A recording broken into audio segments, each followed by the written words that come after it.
Assalamualaikum warahmatullahi wabarakatuh. Perkenalkan, nama saya Yulia Marfuah dengan NIM 201080014 dari kelas S1 TP 01A. Di sini saya akan mempresentasikan terkait postes mata kuliah praktikum algoritma dan pemrograman yang diampu oleh Bapak Rahmat Widedi. Di sini saya akan membahas mengenai modul 3, yaitu tentang iterasi dan rekursif.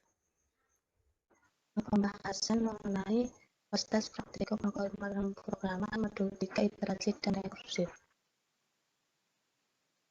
Di sini ada beberapa timeline yang akan kita bahas di slide berikutnya, yaitu untuk yang pertama ada pendahuluan, yaitu berisi tentang pengertian iterasi dan rekursif. Yang kedua ada penjelasan hasil data, yaitu tentang penjelasan program. Di sini nanti ada 7 percobaan, dan yang ketiga ada permasalahan, yaitu tentang pemecahan masalah berupa pembahasan pertanyaan yang terdapat pada modul. Kemudian ada kesimpulan yang diambil dari setiap percobaannya. Baik, kita mulai saja. Apa sih iterasi dan rekursif? Iterasi atau ulangan terjadi saat sebuah prosedur yang sama pada program komputer diulangi berkali-kali. Kemudian untuk rekursif adalah teknik pemecahan masalah dengan cara sebuah masalah dipecah menjadi versi identik yang paling mirip dirinya sendiri, sehingga memiliki solusi yang jelas.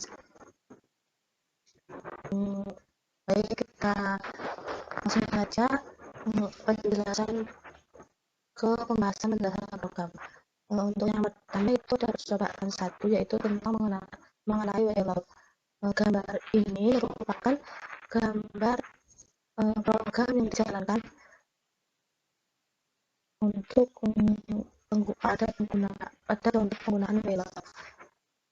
Dan di sini adalah hasil running dari percobaan ini, di atas ini, gambar ini. Gambar di gambar merupakan contoh penggunaan WLOP sebagai hasilnya. WLOP membutuhkan variabel yang relevan untuk siap. Dalam contoh ini kita perlu mendefinisikan variabel indeks. Variabel indeksnya itu i yang kita atur itu sama dengan 1. Kemudian untuk percobaan yang kedua, yaitu ada WLOP juga. Di sini masih sama seperti yang tadi, yaitu di sini adalah gambar program yang dijalankan dan di sini hasil runningnya. Pada WLOP terdapat pernyataan break. Di sini ada break yang berfungsi untuk menghentikan loop bahkan jika kondisi while benar. Penerapan pernyataan break dapat dilihat pada gambar sini. Ulangan akan berhenti ketika i sama dengan 3. Di sini kan if i sama dengan 3. Jadi nanti akan berhenti ketika adalah 3. Ketiga yaitu ada jenis iterasi yang kedua adalah for loop. Iterasi terulangan for digunakan untuk mengulangi data tulis atau tuple dictionary atau string. Dengan for loop kita dapat mengeksekusi satu set pernyataan item dalam list, tuple, string, dan lain-lain. For loop dasar ditunjukkan pada diagram alir gambar ini.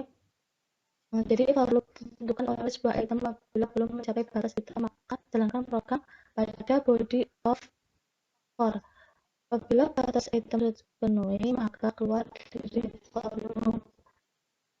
Gambar program di samping merupakan contoh for loop untuk mencetak sekian nama buah dalam listnya. Di sini ada item buah, yaitu listnya ada apel, pisang, dan mangga. Kemudian untuk program yang kedua ada for x in buah. Nah, for ini menunjukkan program yang kita gunakan yaitu for loop. Nah, untuk x ini merujuk ke buah karena programnya itu for x in buah. Kemudian untuk yang ketiga yaitu print x. Nah, x ini kita merujuk ke baris yang kedua karena di sini itu titik 2 kan ya. Jadi itu program yang ketiga ini masih bagian dari program kedua. Jadi nanti hasil runningnya itu sesuai urutan, yaitu apel, pisang, mangga. Kemudian untuk penjelasan program percobaan keempat masih sama, masih menggunakan for. untuk baris yang pertama dan kedua masih sama seperti yang saya jelaskan tadi, yang percobaan ketiga. Kemudian untuk baris yang ketiga yaitu if x sama dengan double sama dengan pisang. Nah di situ kita tuh mengecek jika x, x itu pisang nanti keluarnya itu seperti apa gitu. Kemudian untuk program yang keempat yaitu print, itu masih bagian dari ketiga print x ya. X ini merujuk ke baris ketiga yaitu if x sama dengan pisang, nanti hasil lainnya pisang. Kemudian untuk pembahasannya yang ketiga yaitu permasalahan. Di sini ada 3 percobaan untuk kita selesaikan masalahnya. Masalahnya yaitu dengan menjawab pertanyaan-pertanyaan dari modul. Nah, untuk percobaan 5, 5, 6, dan 7, untuk pertanyaan yang pertama itu sama, yaitu sebutkan batas program yang Anda perbaiki agar program dapat berjalan dengan benar. Nah, di sini tuh kita dari percobaan 5, 6, dan 7 itu diberi program dari modul. Nah, itu programnya itu masih salah, nanti kita benarkan. Nah, nanti pertanyaannya itu jawabannya itu menjelaskan atau menyebutkan baris program yang kita perbaiki agar programnya itu tidak error atau berjalan dengan benar. Kemudian untuk percobaan yang kelima, untuk pertanyaan yang kedua yaitu cetak 10 bilangan terkait Fibonacci menggunakan program pada percobaan kelima ini. Kemudian untuk percobaan kedua, pertanyaan yang kedua yaitu cetak nilai dari 7 faktorial dan 9 faktorialnya. Nanti untuk yang kedua, di pertanyaan yang kedua pada percobaan 6 ini itu kita tuh disuruh mencetak nilai dari 7 faktorial dan 9 faktorial dengan dengan program yang diberikan pada percobaan ke-6. Kemudian untuk percobaan ke-7 itu apakah hasil cetak dari input list A sama dengan 2, 4, 3, 5, 7, 9. Nah, nanti itu percobaan 7 itu kita diberi program, kemudian apakah hasilnya itu 2, hasilnya itu A sama dengan 2, 4, 3, 5, 7, 9 atau yang lain. Kemudian untuk yang untuk pertanyaan ketiga pada percobaan 5 dan 6 yaitu gunakan untuk yang percobaan kelima gunakan rekursi untuk mencetak dari Fibonacci seperti pada percobaan 1. Nah, di sini tuh kita tuh disuruh menggunakan rekursi untuk mencetak dari Fibonacci. Kemudian untuk percobaan keenam pada pertanyaan ketiga itu gunakan while atau for loop untuk mencetak nilai faktornya seperti pada percobaan 2. Nah, nanti kita tuh menggunakan while atau for loop terserah misalnya satu untuk mencetak nilai faktorial dari program indikator pada modul yang diberikan pada percobaan 6. Mulai untuk pembahasan pada penyelesaian masalah. Kemudian untuk percobaan pertama yaitu percobaan 5, yaitu sebutkan baris program yang Anda perbaiki agar program dapat berjalan dengan lancar. Nah, di sini tuh ada gambar yang percobaannya itu belum diperbaiki atau dari modulnya, indikatornya. Nah, kemudian untuk di sini tuh kita tuh program yang sudah saya perbaiki, langsung saja kita bahas. Baris program yang diperbaiki pada percobaan 1 ini adalah baris ke-6. Nah, ini baris ke-6. Karena pada baris ke-6 terdapat error pada kata terms. Nah, di sini tuh baris ke-6 tuh ini terms, harusnya kan untuk program yang pertama itu jumlah bilangan, harusnya tuh di sini tuh bukan terms tapi jumlah bilangan. Kemudian yang kemudian pada baris 10, 11, 12 yang kurang menjorok. Pada baris karena pada baris 10, 11, dan 12 itu masih bagian dari baris ke-6. 10 di sini ada 10, 11, 12. Nah, di sini tuh 10, 11, 12 itu kurang menjorok karena 10, 11, 12 itu masih bagian dari uh, baris ke-6. Ini kan titik 2. Kemudian pada baris ke-10, nah, terdapat rumus yang terbalik. Jika pada contoh programnya adalah nomor 2 sama dengan nomor 1, menjadi nomor 1 sama dengan nomor 2, agar hasil programnya sesuai dengan yang ditentukan pada programnya, agar menghasilkan sesuai dengan yang kita harapkan untuk hasil runningnya. Nah di sini kan rumusnya itu masih nomor 2 sama dengan nomor 1, jadi terbalik. Nah di sini kita ubah jadi nomor 1 sama dengan nomor 2, akan menghasilkan running seperti ini dari Fibonacci. Kemudian untuk permasalahan kedua, pada percobaan ke-5 itu mencetak 10 bilangan dari Fibonacci. Di sini itu programnya dan ini hasilnya. Itu kita disuruh untuk mencetak 10 bilangan Fibonacci menggunakan program yang telah kita tentukan, yang kita telah coba tadi. Sini itu masih sama, hanya ditambahkan print ini pada baris pertama dan print cetak 10 bilangan Fibonacci. Masih sama pada program yang sebelumnya, hanya tambahkan dua program ini akan menghasilkan cetakan 10 bilangan Fibonacci seperti berikut. Kemudian untuk yang ketiga, pertanyaan yang ketiga, yaitu gambaran rekursi untuk mencetak data Fibonacci. Nah di sini itu programnya masih sama yang tadi, hanya saja pada baris ke-16 sampai 20 ditambahkan untuk menunjukkan program rekursinya. Di sini dapat dilihat akan menghasilkan ini tuh hasil programnya. Gunakan rekursi untuk mencetak bilangan Fibonacci tujuan. Nanti panjang dari menunjukkan panjang dari Fibonacci itu 10. Kemudian kita lanjut untuk menyelesaikan masalah pada percobaan ke-6. Masih sama untuk percobaan yang pertama, yaitu sebutkan baris program yang Anda perbaiki agar program dapat berjalan dengan lancar. Nah di sini kita tuh diberi indikator pada modul dengan program seperti ini, kemudian gambar ini tuh merupakan gambar yang sudah diperbaiki dan ini hasilnya. Baris program yang diperbaiki pada percobaan 2 ini adalah baris ketiga yang kurang menjorok ke dalam karena baris ketiga tepatnya pada program turunan merupakan bagian dari tepatnya pada baris keduanya. Di sini kan belum di turunan ini kan merupakan masih bagian dari if. Maksudnya itu menjorok, ini tidak, ini untuk yang sudah diperbaiki. Kemudian untuk baris ke 5 ini kan kurang menjorok. Di sini kan return juga masih bagian dari Excel karena di sini kan ada program kedua. Kemudian untuk rumusnya itu salah. Di sini kan harusnya tuh kalau faktorial itu n-1, di sini di program indikatornya itu n-2. Kemudian pada baris 9, 11, dan 13 perasaannya hampir sama dengan baris ketiga dan kelima, itu kalau misalnya program sampai tersebut merupakan baris dari sebelumnya atau fungsi program tertentu, misalnya if, elif, dan else.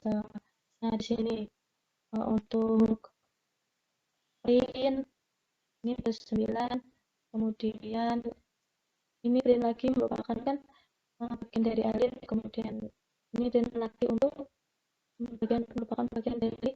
Untuk percobaan yang kedua, percobaan ke-6 dan pertanyaan nomor 2 itu cetak nilai dari 7 faktorial dan 9 faktorial. Nah di sini itu sama masih programnya dengan dengan pertanyaan yang pertama tadi. Nah saja yang diubah tuh pada baris ke-7. Kalau tadi itu yang dicari itu 5 faktorial, jadi angkanya itu di sini itu pada baris ke-7 itu 7. Kemudian untuk percobaan untuk yang 9 faktorial itu diganti dengan 9. Ini merupakan hasilnya. Dan untuk permasalahan yang ketiga itu gunakan variable atau for loop terdapat menjadi faktorial pada percobaan yang namanya. Di sini merupakan program yang digunakan itu dari baris 33 sampai 56 ini merupakan program yang digunakan untuk for loop sehingga dapat mencetak nilai faktorial pada percobaan 6. Nah di sini seperti hasil lainnya itu cari faktorial dengan faktorial 9. Jadi saya akan menggunakan angka 9 soalnya sama seperti tadi yang untuk percobaan 9 hasilnya itu 362880. Untuk digunakan untuk for loop itu sama 3628802. Kemudian untuk penyelesaian masalah ya, yang percobaan terakhir itu percobaan 7 sama, yaitu pertanyaannya untuk yang pertama itu sebutkan dari program yang Anda perbaiki agar program dapat berjalan dengan benar. Nah, di sini mengeluarkan program yang belum benar, mesin sudah diperbaiki dan ini hasilnya. Garis program yang diperbaiki pada percobaan 3 ini adalah garis keempat, garis keempat 8 dan 9. Untuk garis keempat ini kurang menjorok, begitupun dengan 8 9 juga kurang menjorok. Jadi kan pattern ini merupakan bagian dari if, harusnya kan lebih menjorok dengan program indikatornya itu tidak. Kemudian masih sama untuk garis 8 dan 9 itu ini tuh masih bagian dari for i in rank 0 len a min 1. Nah, di sini tuh kurang menjorok juga. Setelah diperbaiki seperti ini, kemudian hasil planningnya seperti ini. Kemudian untuk pertanyaan yang kedua, yaitu apakah cetak dari input list A sama dengan 2, 4, 3, 5, 7, 9. Hasil cetak dari input list A bukan 2, 4, 3, 9 karena program yang jalankan tadi, jadi masukkan listnya itu 1, 2, 3, 4, 5, bukan 2, 4, 3, 5, 7, 9, sehingga hasil programnya adalah 1, 2, 3, 4, 5. Sini. Kemudian untuk pembahasan yang terakhir yaitu kesimpulan. Jadi setelah melakukan percobaan dapat kita simpulkan untuk yang pertama, perulangan rekursi merupakan salah satu metode dalam pemrograman yang mana dalam sebuah fungsi terdapat instruksi yang memanggil fungsi itu sendiri atau lebih sering disebut memanggil dirinya sendiri. Kemudian untuk kedua, kelebihan perulangan rekursi yaitu sangat mudah untuk melakukan perulangan dengan batasan yang luas, dalam artian melakukan perulangan dalam skala yang besar dan dapat melakukan perulangan dengan batasan fungsi. Kemudian untuk yang ketiga itu perulangan rekursif tidak bisa melakukan nested loop atau looping bersarang, biasanya membuat fungsi loop sulit untuk dipahami, hanya cocok untuk persoalan tertentu saja. Plus error sulit, memerlukan stack yang lebih besar sebab setiap kali fungsi dipanggil, variabel lokal atau parameter formal akan ditempatkan ke stack dan ada kalanya akan menyebabkan stack tak cukup lagi atau stack overrun. Proses agak berbelit-belit karena terdapat pemanggilan fungsi yang berulang-ulang dan pemanggilan data yang ditumpuk. Kemudian untuk yang keempat yaitu perulangan iteratif, merupakan perulangan yang melakukan proses perulangan terhadap sekelompok instruksi di mana perulangan tersebut akan berhenti jika batasan syarat sudah tidak terpenuhi. Yang kelima, kelebihan perulangan iteratif mudah dipahami dan mudah melakukan debugging ketika ada perulangan yang salah. Dapat melakukan nested loop atau yang disebut dengan looping bersarang pada proses lebih singkat karena perulangan terjadi pada kondisi yang telah disesuaikan, jarang terjadi overflow karena kejelasan dan syarat perulangan yang jelas. Kemudian untuk yang keenam itu kelemahan perulangan iteratif tidak dapat menggunakan batasan berupa fungsi. Perulangan dengan batasan yang luas akan menyulitkan dalam pembuatan perulangan itu sendiri. Sekian yang dapat saya sampaikan. Kurang lebihnya mohon maaf. Terima kasih. Wassalamualaikum warahmatullahi wabarakatuh.